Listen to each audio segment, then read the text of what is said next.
For more than a decade, the BGK family has been a champion of dreams.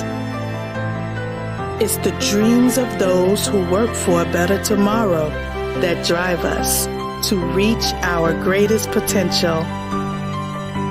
We are here to support our kingdom partners, their families, their ministries, and our communities.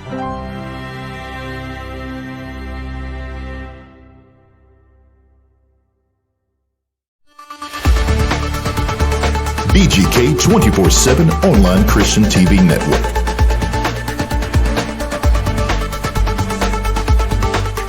Making what was once impossible, possible.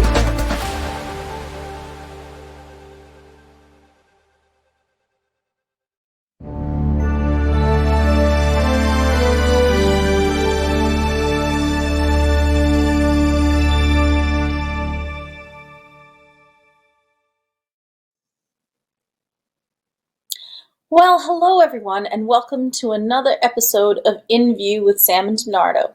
Today I have a wonderful co-host, Margaret Debska from our Illinois chapter, and we will be interviewing Denardo as he takes a more expanded role, rejoining as the full-time executive director. And we can't wait to talk to him about his amazing plans. And we're also going to talk about our gala today. So, welcome, Denardo. How does it feel to be interviewed instead of doing the interviewing? Yeah, thank you so much.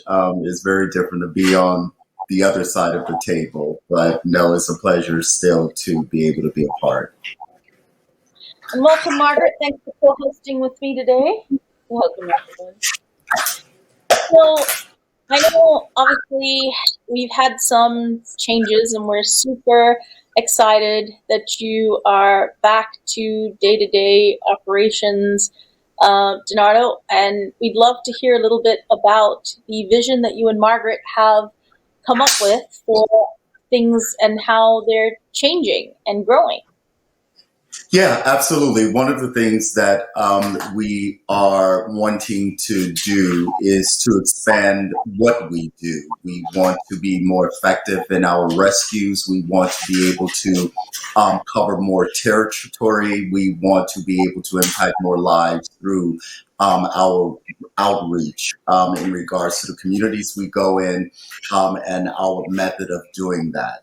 That's volunteers are a vital part of that. We want to expand on our volunteer base as well, so that the people who are wanting to be a part, who have a heart for this, for whatever their reason, be it personal or just God inspired, we want to give them that opportunity.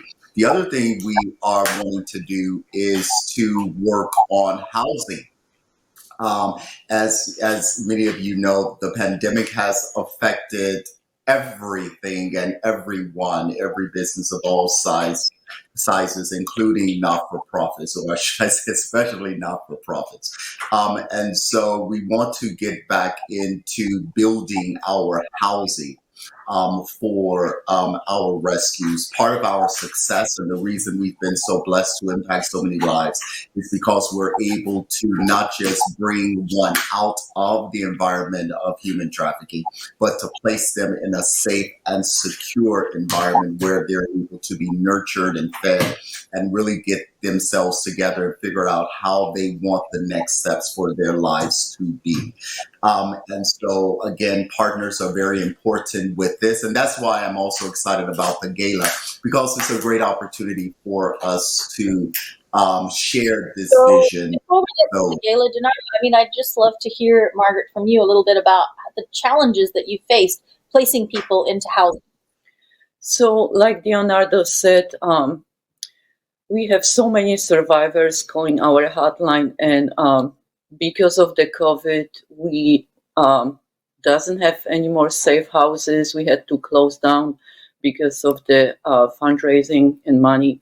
And now the survivors who calling us, and we trying to place them with different organization. We calling so many places all over the United States, and everyone is full. It's so hard to find the placement. because of how many survivor is needing the help. So it's very challenging for us to find a place. So just to clarify, we are still providing safe housing, just not in our own safe houses, but through a variety of Airbnbs and hotels and partners. Yes, we do provide transitional housing for now, like Airbnb or hotel stays for temporary stays, and then we placing our survivors for long term with our partners or different organizations, so they And can. then have tell more us a help. little bit about the housing voucher program that you use. So in Illinois, we do work with 6 different organizations where we can apply for the housing vouchers. So if our survivors are ready to go to independent living, we are able to apply for them for the housing voucher. This is 2-year program where they can have the independent living in the house. And Denardo, I know you were critical in putting that program together, and we were one of the 6 founding organizations. How has that been working now that we've seen several girls come through and have housing? Can you tell us a little bit about the success of the housing voucher program? Yeah, absolutely. It really gives them a sense of independence. Actually, what they do after they've grown out of our babysitting housing, if you will, where they're supervised 24/7 and they've earned the right to be responsible and independent, they are given vouchers where they are able to not go through as many hoops, jump through as many hoops in order to get housing of their own due to the situation. It has proven to be awesome, actually. They are, the young women are being very successful and productive. They are maintaining jobs on their own. They are being responsible. Keep in mind also, we work with mothers who have their children with them, because that is the one unique part of our program, is that we do not separate mothers from their children. If the mother is in the program, their children or child will be as well. And that's another reason housing is very critical for us, because we not only house the mother, but we will house their children. They can stay together. So the ladies are able to care for their children within their homes. They're being responsible. They're getting their children out for those, they're doing the school runs, they're grocery shopping, they're doing everything that you would think a family would have to do, and they're doing it responsibly. And they've gained so much self-esteem by having their own place, because keep in mind, many of them have never had the opportunity to say, this is my place. I call the shots here. This is my own. I've achieved this, because they still have to work. They still have to carry out their own personal responsibilities. And this gives them a great opportunity to shine. And we're having a great success in them doing so. They really are stepping forward. So, Denardo, now that you're back in a day-to-day capacity, what are your top goals for the next 90 days? Well, the top goals for the next 90 days is to really reach out to the community, to get the community involved, to let the community know that we need your help. We cannot sustain this on our own. We have a great vision in regards to getting our own housing so that we can better manage our survivors. We also want to get them to where they are centralized, and we have a better opportunity to provide the services to them in our own facility. So that's number one. The second thing is to make sure that we have proper staff. The great thing about staff is that many of the people who work with us started off as volunteers, and we were able to see their hearts for what it is that we do in the rescue, in the rehabilitation, as well as the reintegration back into society. So everyone who is a part of Rahab's Daughters, they started because this was their passion. And I really just want to integrate myself in the community so that we can fundraise. I won't get into that part of it now. I'll leave that to you. But fundraising is so important, and your support is so important. And you contacting me to let me know that you want me to speak to your housing organization, your associations, your schools, your churches, your other community um, uh, organizations, so that we can get the word out of how people can join us in this fight against human trafficking. Hey, and Margaret, I know you have some wonderful ideas to implement as National Programming Director. You just ran your first law enforcement training. Can you tell us a little bit about that and how you plan to expand that program? Yes, so a few weeks ago, we had our first law enforcement training. It was very successful. We had over 60 um, police officers and prosecutors attending this event.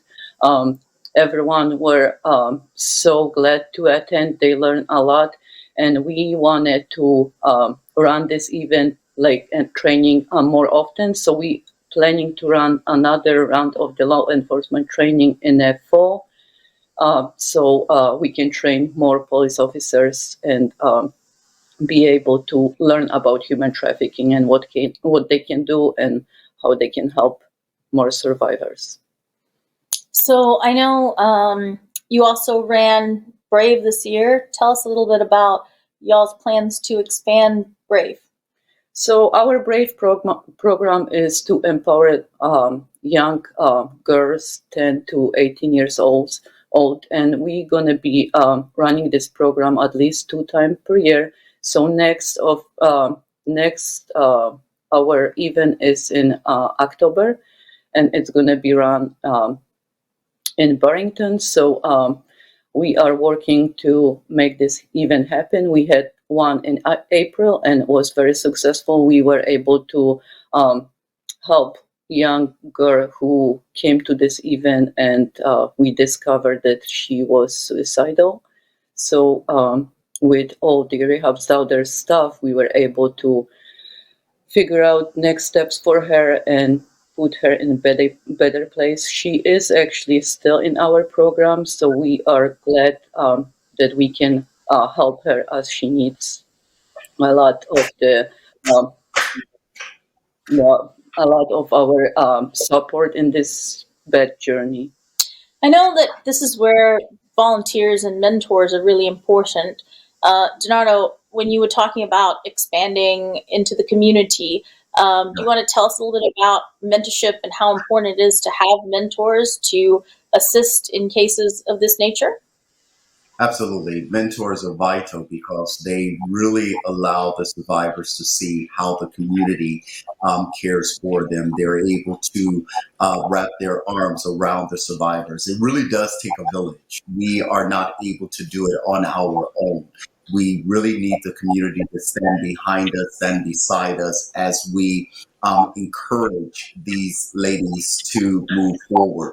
Mentorship is awesome because it allows the survivors to have communication that they otherwise would not have, to learn things that they otherwise would not. Our mentors do a variety of things, from showing the ladies how to properly apply skincare, to how to dress for an interview, interviewing skills, teaching them skills, working with them on their studies, whatever the case may be. Volunteers and mentorships are important to what we do. It's not just a person coming in to collect hours so they can feel good about themselves at the end of the week, but it's about impacting lives.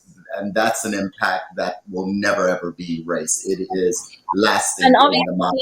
obviously, in this case, she was prevented, right? So while we do have mentors that work with survivors, we do actually have a great need for helping to prevent. Obviously, folks, prevention is greatly better than cure, and we have had quite a increase in the number of parents who have been calling us about their kids who are being lured into trafficking.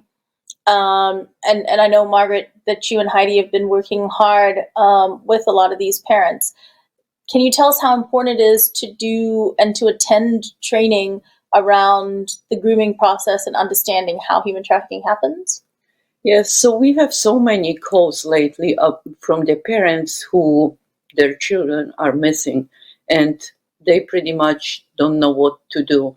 So as they call us, we encourage them to join our training so they can figure out how they can help their children, what they can do, and what where they can get help if they need it. So it's very, very critical to people to contact us and get this help when they need it. And obviously, for those parents out there who might be watching this, we do have Through the Eyes of a Parent training that we partner with Convergence Resource Center to deliver to you guys. If you have a child who's missing or been trafficked and you need some support, then please do give us a call so that we can help you to go through Through the Eyes of a Survivor training. I know that this is definitely on the list of things that Denardo is hoping to increase. And Denardo, do you want to talk a little bit about our trafficking and technology program? Yeah, so what that is, it is how we figure out the avenues in order to prepare ourselves for outreach and rescues. It is the technology that No, we your use. technology and trafficking program, not the technology, hun, the technology and trafficking training that we deliver to parents so that they can, yeah. Absolutely. So sorry about that. So it is where we educate parents on what to look for with their children and what the children are able to access in order to protect their children, to know the different avenues within technology whereby their children could be being groomed without the parents' awareness. So we go into the communities and we educate parents on what to look for, what to expect, to know the acronyms, to know the sites of where their children are, and also to know what sites to block, so that they have a better understanding of what it is their children are accessing. Because the access to technology now is on a rampage for young children. And so when we go into the community and we speak with parents, we educate them on how to safeguard their children against this. Awesome. So tell us a little bit, obviously the last time that you were hands-on in terms of day-to-day operations, you were working hard on our thrift store and some of the other programs that provided dignity to survivors and helped them with their vocational training. Obviously, we've learned that teaching them retail skills keeps them in poverty because they're just not able to get past those minimum wage jobs. And moving now to teaching more technology versus vocational training programs is something that you want to expand. And we'd love to hear a little bit about Erica's success and some of the other survivor successes as we're moving them to vocational training roles that will give them, living wage. Absolutely. Obviously, the tech age is where we are, and there's no reason why our survivors aren't able to be a part of that. They are very intelligent. They just never had the opportunity to show just how intelligent they are. So we have trainings in place where they are able to learn how to become agile coaches. They are able to learn how to become programmers, coders, and these are really happening due to our mentors who work with them, as well as other trainings that we're able to access for them. This allows them to have a sustainable lifestyle where they don't have to think about how they're going to take care of themselves or their children. They don't have to worry about whether or not they're making enough, because the truth is retail doesn't allow them to really take care of themselves. And because they already, in so many instances, have never really had the opportunity to provide for themselves, tech gives them an opportunity to not just learn something new, but to have a lifestyle that they're able to live well as to have great opportunity for advancement. It will give them an opportunity to progress within whatever company they are in. And whether they decide to stay local or continue to move elsewhere, they will always have an opportunity to land on their feet because they have a skill that is desirable no matter where they are. And I think one of the other advantages that, Margaret, you were talking about was the fact that it's flexible, right? So they can still take their human trafficking treatments and, keep up with their mental health care, and while still balancing that with a role that's more flexible than a lot of retail roles can be. Yes, that's for sure. We have so many survivors who are going through our program and taking different classes for their future. So they're learning new things and they can balance these two things together. So for sure, this is like a good option for them that they have chance to do this both things in the same time. Yeah. And once they reach a certain point, they actually become employed, right? So either by us or by other local organizations. Yes, we're helping survivors to find them. If we not giving doesn't have option for them to get a job what they want, and we're helping them to find new job with different organization or different businesses what we work with. So it's always something where we can help them to find a job so they can have better life. And one of the things that we have been wanting to do, and I know that this year's gala proceeds will be working towards some of these things, is that we would like to be able to pay the survivors during training to give them an incentive to come and do their training and their different treatments so that, they aren't as concerned about not having an income while they go through the program. And this is definitely one of the things that we want to help fund. Our gala this year is both virtual and in person, right? So tell us a little bit about the in-person part. So this year we hosting gala in Renaissance Chambord Convention Hotel Center, and it's going to be held on August 20th, 6 p.m. to 10 p.m.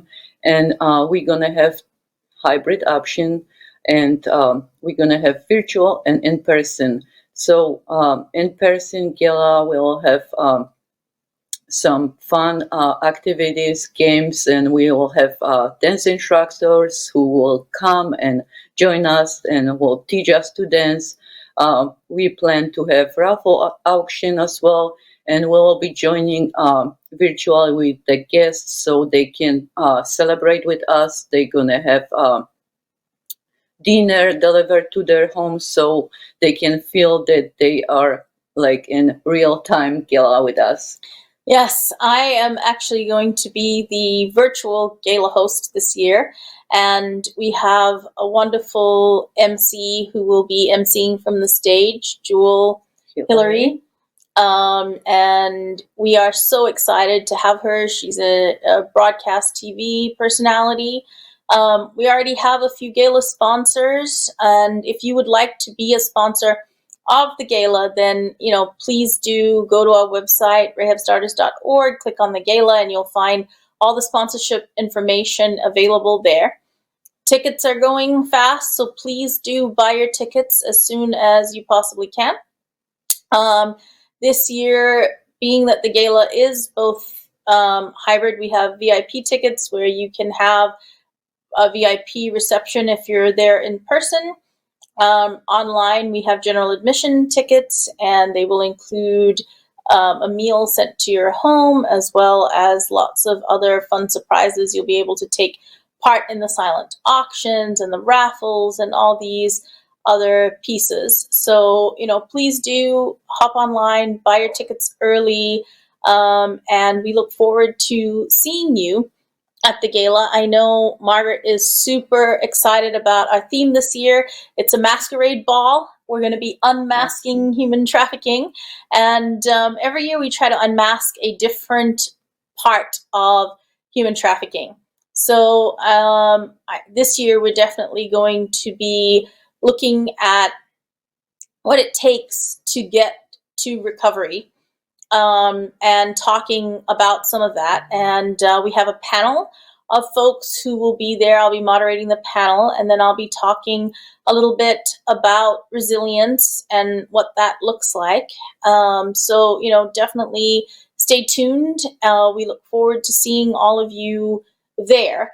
The gala will have actually this year an amazing DJ, Brian Wong, along with dance instructors to teach you guys how to two-step and how to do some other dances. It should be a lot of fun. And we are really looking forward to showing you what it takes to get a survivor through the recovery process and what that process can look like, because it's quite different for different types of survivors. And obviously here at Rahab Stars, we do both labor and sex trafficking survivors, and the path it can have similar amounts of trauma, but different paths to resolving that trauma. And I know, Margaret, you've been working hard with a lot of survivors this year. Do you want to tell us maybe a little bit about one of them? Yes, so we had survivor. Actually, I will say about this labor trafficking science. It's not happening. It's happening often, but not like sex trafficking. So she came up to us in late March, and she is in our program. She was labor trafficked. She was forced to work long hours, and then the person who she worked for, he wanted to marry her, so she know that something is wrong. So as soon as she found out that situation is very bad there, she contacted the police, and the police contacted us. So we were able to rescue her, and she's thriving in our program right now. She's taking classes now. She wanna go in technology path, so she's taking a lot of the classes, and she loves it. So this is very good opportunity for her to be here with us and taking all these classes and get help what she needed. Absolutely. And she was actually brought in from overseas, right? To Yes. be a mail order bride, basically? Yes, she is actually from overseas. She's from Brazil. So it's another step that she is learning a lot English, and this is for her very like good part, because she lives and we can talk to her, and it's helping her to, over these few months, she learned so much English that she's talking so much better in English than the day she came. So it's so fascinating to see her, how she's growing even with her English. Yeah. No, I that's my favorite part of this, is watching the development that happens. So thank you all, and please come to the gala to hear more about these stories, and tune in for the next episode of In View. Thanks so much for being here, Thank guys. you.